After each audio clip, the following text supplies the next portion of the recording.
कल्पना कीजिए कि अगर किसी देश की राजनीति में अचानक सबसे बड़ा सवाल आप किस जाति के हैं की जगह आपके जीवन में क्या बदलाव आया बन जाए तो क्या होगा। क्या भारत आज उसी मोड़ पर खड़ा है?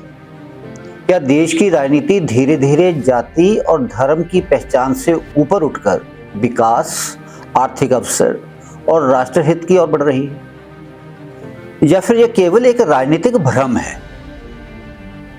आज हम तथ्यों, इतिहास और पिछले कुछ वर्षों के राजनीतिक बदलावों को समझने की कोशिश करते हैं। मैं हूं ओपी वशिष्ठ और आप देख रहे हैं रुद्राष्ट्र। आजादी के बाद से भारत की राजनीति का एक बड़ा हिस्सा पहचान आधारित राजनीति के इर्द गिर्द घूमता रहा है। कहीं जाति सबसे बड़ा मुद्दा बनी, कहीं धर्म, कहीं क्षेत्र और कहीं भाषा भी बड़ा मुद्दा बनी। राजनीतिक दलों ने समाज के अलग अलग वर्गों को अपने अपने तरीके से संगठित किया और चुनावी गणित तैयार किए। यह कहना गलत होगा कि केवल भारत में ऐसा हुआ है। दुनिया के कई लोकतंत्रों में पहचान आधारित राजनीति देखने को मिलती है, लेकिन भारत की विशेषता यह रही कि जहां चुनावी चर्चा में अक्सर विकास से ज्यादा जातीय समीकरण और वोट बैंक की चर्चा होती रही। किस क्षेत्र में कौन सी जाति कितनी है, कौन सा समुदाय किसके साथ जाएगा, कौन सा वर्ग किस पार्टी का परंपरागत वोटर है, भारतीय राजनीति का बड़ा हिस्सा इसी गणना के आसपास घूमता था। लेकिन 2014 के बाद क्या बदलाव आया हमारे देश की सियासी सोच में? आइए विचार करते हैं। 2014 के बाद भारतीय राजनीति में एक नया विमर्श उभरना शुरू हुआ। पहली बार बड़े पैमाने पर चुनावी चर्चा में विकास, बुनियादी सुविधाएं, कल्याणकारी योजनाएं, डिजिटल व्यवस्था, बैंक खाते, गैस कनेक्शन, शौचालय, घर, सड़क और प्रत्यक्ष लाभ हस्तांतरण जैसे विषय लगातार राजनीति के केंद्र में आने लगे। पहले भी योजनाएं बनती थी, लेकिन आम मतदाता के मन में यह सवाल कम उठता था कि मेरे जीवन में क्या बदलाव आया या आना चाहिए। लेकिन आज की राजनीति में यह सवाल सियासत के केंद्र में दिखाई देता है। अब आम लोग पूछने लगे हैं, मेरे गांव में सड़क बनी या नहीं बनी, मेरे गांव में बिजली पहुंची या नहीं पहुंची, पानी आया या नहीं आया, रोजगार के अवसर बढ़े या नहीं बढ़े। यही बदलाव राजनीति की दिशा बदलने की शुरुआत माना जा रहा है। अगर हम भारत के इतिहास को देखें तो बड़े राष्ट्रीय आंदोलनों की सफलता का आधार केवल जाति या धर्म नहीं रहा। स्वतंत्रता आंदोलन पूरे राष्ट्र को जोड़ने वाला आंदोलन था। उसके बाद जेपी आंदोलन आया, जिसका केंद्र भ्रष्टाचार, शासन व्यवस्था और लोकतांत्रिक मूल्यों की रक्षा था। फिर राम मंदिर आंदोलन आया, जिसे उसके समर्थक सांस्कृतिक पहचान और सभ्यता के पुनर्जागरण का आंदोलन मानते हैं। और याद रखें, इन आंदोलनों में लोगों की भागीदारी केवल जातीय आधार पर नहीं बल्कि सामूहिक सामाजिक तौर पर थी। यही कारण है कि जब भी कोई मुद्दा राष्ट्रीय स्तर पर लोगों को जोड़ता है, उसकी राजनीतिक शक्ति भी बहुत बड़ी हो जाती है। क्या आर्थिक पहचान नई राजनीतिक शक्ति बन रही है? पिछले कुछ वर्षों में एक दिलचस्प परिवर्तन दिखाई देता है। सरकारी योजनाओं का लाभ सीधे लाभार्थियों तक पहुंचाने की व्यवस्था को लगातार मजबूत किया गया। जनधन खाते, उज्ज्वला, आयुष्मान, पीएम आवास, किसान सम्मान निधि और अनेक योजनाओं ने लाभार्थी राजनीति का एक नया वर्ग खड़ा कर दिया है। यह वर्ग केवल किसी एक जाति या धर्म का नहीं है। गरीब हिंदू भी लाभार्थी है, गरीब मुस्लिम भी लाभार्थी है और गरीब आदिवासी भी लाभ ले रहा है। और यहीं से देश में एक नई राजनीतिक सोच उभरती दिखाई देती है।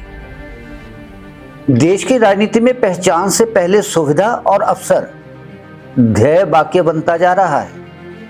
यानी राजनीति का केंद्र धीरे धीरे जातीय पहचान से हटकर आर्थिक सशक्तिकरण की ओर बढ़ रहा है। 2014 के बाद देश ने कई ऐसे दृश्य भी देखे जिन्हें पहले असंभव माना जाता था। देश को पिछड़े वर्ग से प्रधानमंत्री मिला, देश को पहली आदिवासी महिला राष्ट्रपति मिली, उच्च संवैधानिक पदों पर समाज के अलग अलग वर्गों की भागीदारी बढ़ी है। समर्थकों का तर्क है कि इससे यह संदेश गया कि राष्ट्रीय राजनीति केवल कुछ सीमित वर्गों तक सीमित नहीं रह सकती। हालांकि आलोचक या यूं कहें कि विपक्ष इस मामले में अलग राय रखता है, लेकिन इतना तो निश्चित है कि प्रतिनिधित्व का प्रश्न आज पहले से कहीं अधिक चर्चा में है। जब 2014 की स्थिति की तुलना आज से की जाती है तो सरकार समर्थक कई आर्थिक संकेतकों का हवाला देते हैं। भारत आज दुनिया की प्रमुख अर्थव्यवस्थाओं में गिना जाता है। बैंकिंग क्षेत्र में सुधार हुए, डिजिटल भुगतान व्यवस्था ने दुनिया का ध्यान अपनी ओर खींचा, इंफ्रास्ट्रक्चर निर्माण की गति यकीनन बढ़ी है। हाईवे, रेलवे, एयरपोर्ट और डिजिटल नेटवर्क के विस्तार पर काम लगातार हुआ है। बेरोजगारी, महंगाई, कृषि संकट और आय असमानता जैसे मुद्दे अभी भी बहस का विषय हैं। लेकिन यह भी सच है कि देश का आर्थिक प्रदर्शन अब चुनावी चर्चा का महत्वपूर्ण हिस्सा बन चुका है। आज विपक्ष की सबसे बड़ी चुनौती शायद ये नहीं है कि उसके पास नेता कौन है। सबसे बड़ी चुनौती ये है कि वह जनता को कौन सा नया राजनीतिक मॉडल देता है। अगर जनता विकास और सुविधाओं के आधार पर वोट देना शुरू कर देती है तो केवल पुराने सामाजिक समीकरणों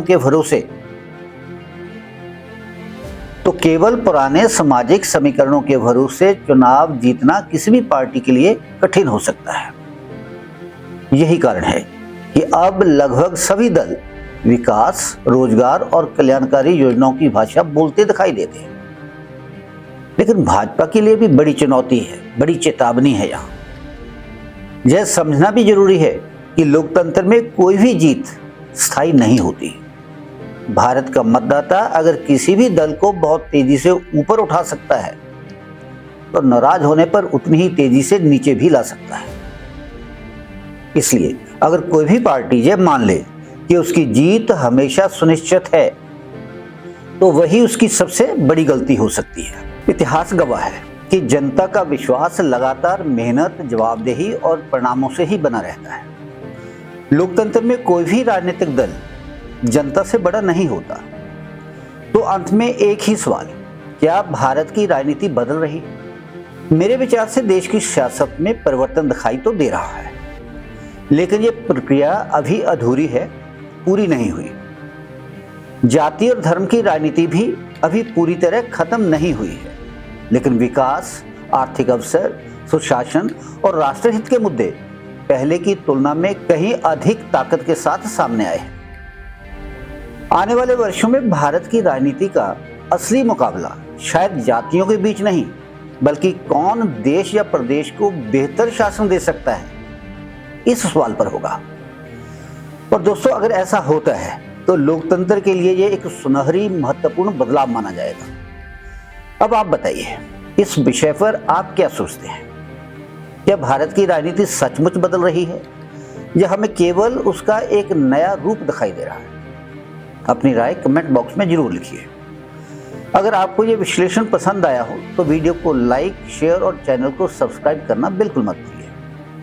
मिलते हैं अगले वीडियो में एक नए विश्लेषण के साथ। तब तक के लिए धन्यवाद। जय हिंद, जय भारत।